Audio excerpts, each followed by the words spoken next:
4 morts et 2 disparus à Lamalou-les-Bains dans l'Hérault, la ville thermale sonnée par la violence de la crue provoquée par ces intempéries.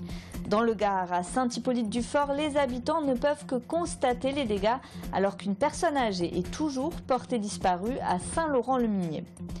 Un épisode qui ne se produit que 3 ou 4 fois tous les 100 ans selon Météo France. Mais attention, de nouveaux orages sont annoncés dans la soirée de ce jeudi. L'accalmie aura été de courte durée selon la société de veille hydrométéorologique Prédicte. On estime que d'autres épisodes pluvieux-orageux peuvent toucher le Languedoc-Roussillon dès ce soir. Écoutez. Le Gard et l'Hérault sont toujours concernés par des vigilances oranges. La vigilance orange est repassée sur le Gard cet après-midi, puisque les 2 départements sont soumis potentiellement à de nouvelles précipitations à partir de maintenant, fin de soirée, de maintenant jusqu'à la fin de soirée, et ce qui pourrait réengendrer de nouvelles crues des cours d'eau qui ont déjà été largement impactés pendant les 2 jours précédents. Et ce soir, face à la menace de nouvelles intempéries, le préfet de la zone de défense et de sécurité sud a décidé l'envoi de 170 hommes en renfort dans l'Hérault et le Gard. Michel Cadot a l'arrivée de 10 groupes de sauvetage en eau vive, ainsi que 3 groupes d'assistance inondation composés de pompiers des départements voisins, ainsi que de militaires de la sécurité civile. Bernard Cazeneuve s'est donc rendu à Lamalou-les-Bains dans l'Hérault en ce milieu d'après-midi. C'est là que 4 personnes ont trouvé la mort et 2 personnes ont été portées disparues après les violentes intempéries qui ont frappé l'Hérault. Des pluies diluviennes qui ont provoqué la crue soudaine de la petite rivière qui longe la commune, dévastant totalement un camping. Le ministre de l'Intérieur a fait un point au poste de commandement avec les autorités locales, les forces de l'ordre et les services de secours avant d'aller à la rencontre des sinistrés. Je suis aussi venu leur dire que l'État serait à leur côté dans cette épreuve. D'ailleurs, dès le Conseil des ministres de mercredi prochain, nous prendrons toutes les dispositions pour que là où les intempéries ont frappé, l'état de catastrophe naturelle puisse être décrété de manière à ce que les réparations et les moyens financiers qui accompagnent ces réparations puissent être mobilisés au service des collectivités locales et des populations. Nous avons souhaité, avec le Président de la République et le Premier ministre, lorsqu'il y a des événements de cette nature, que le Conseil des ministres qui suit ces événements permette de prendre toutes les dispositions, et notamment pour ce qui concerne l'état de catastrophe naturelle. Réveil difficile ce matin pour les habitants de la station thermale de Lamalou-les-Bains. Violemment touchés par les orages et les pluies, les 2500 habitants de la commune ne peuvent que constater les dégâts causés par le Bitoulé, la petite rivière transformée en véritable torrent. Reportage Mouadaïa Kabi et Céline Durchon. L'eau est arrivée jusque-là. C'est la rupture d'un embâcle sur le Bitoulé, habituellement petite rivière traversant Lamalou-les-Bains, qui a provoqué la catastrophe. Transformant en pleine nuit le cours d'eau en véritable torrent, une vague de plus de 2 mètres de haut qui a dévasté une grande partie de la station thermale sur son passage. J'ai entendu des gens crier de partout, quoi. C'était vraiment... C'était l'horreur. Regardez, tout est neuf ici, tout est parti d'un coup. Là. On voit la hauteur de l'eau là-bas, vous voyez? Tout a été emporté. Vers minuit, le camping est dévasté. La cinquantaine de touristes est hébergée en urgence dans la salle des fêtes du village. On a réussi à se sauver, ma femme est tombée à l'eau, j'ai réussi à la rattraper parce qu'elle partait au courant avec le chien, j'ai rattrapé les 2, puis on est sorti, on n'a pas failli se faire écraser par une caravane, puis on a réussi à sortir du camping comme ça. J'ai entendu appeler, il y a quelqu'un? Oh, j'ai dit oui, je suis dans la chambre. C'était les 2 pompiers. J'ai dit qui vous a appelé? Ben dit on fait le tour. J'avais bien fait. C'est à l'aube que les recherches reprennent.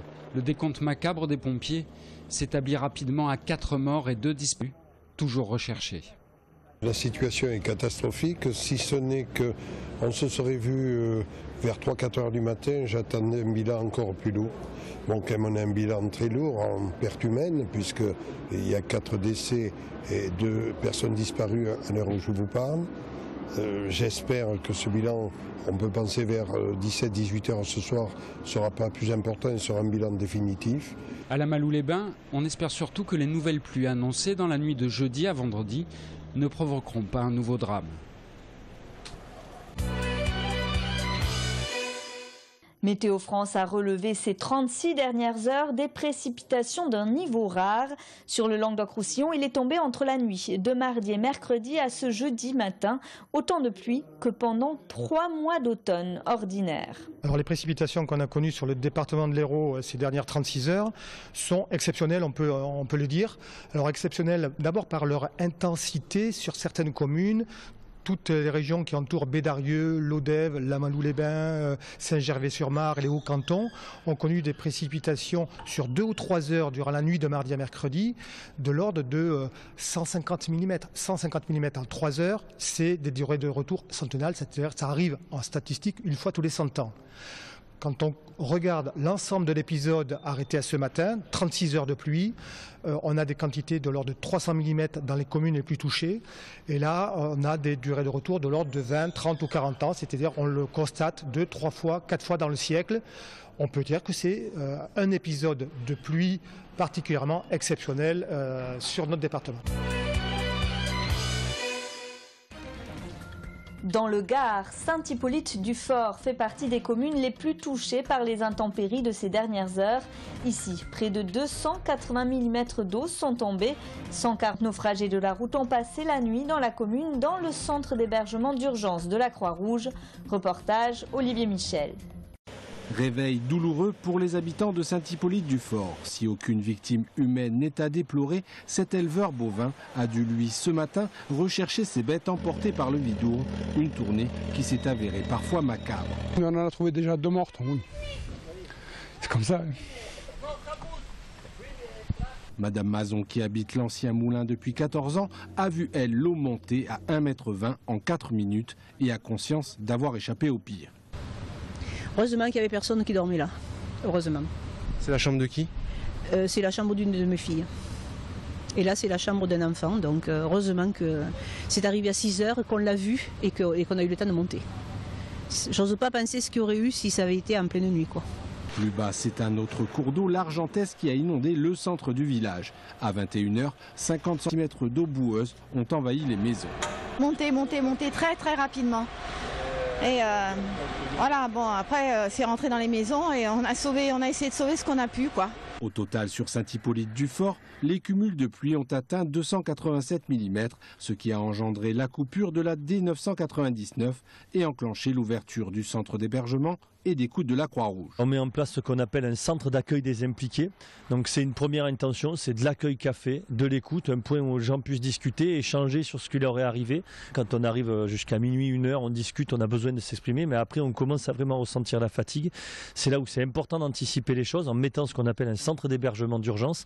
Le dispositif a été levé dans la journée, mais pourrait être relancé ce soir. Suite aux prévisions de Météo France, le Gard vient d'être replacé en vigilance orange.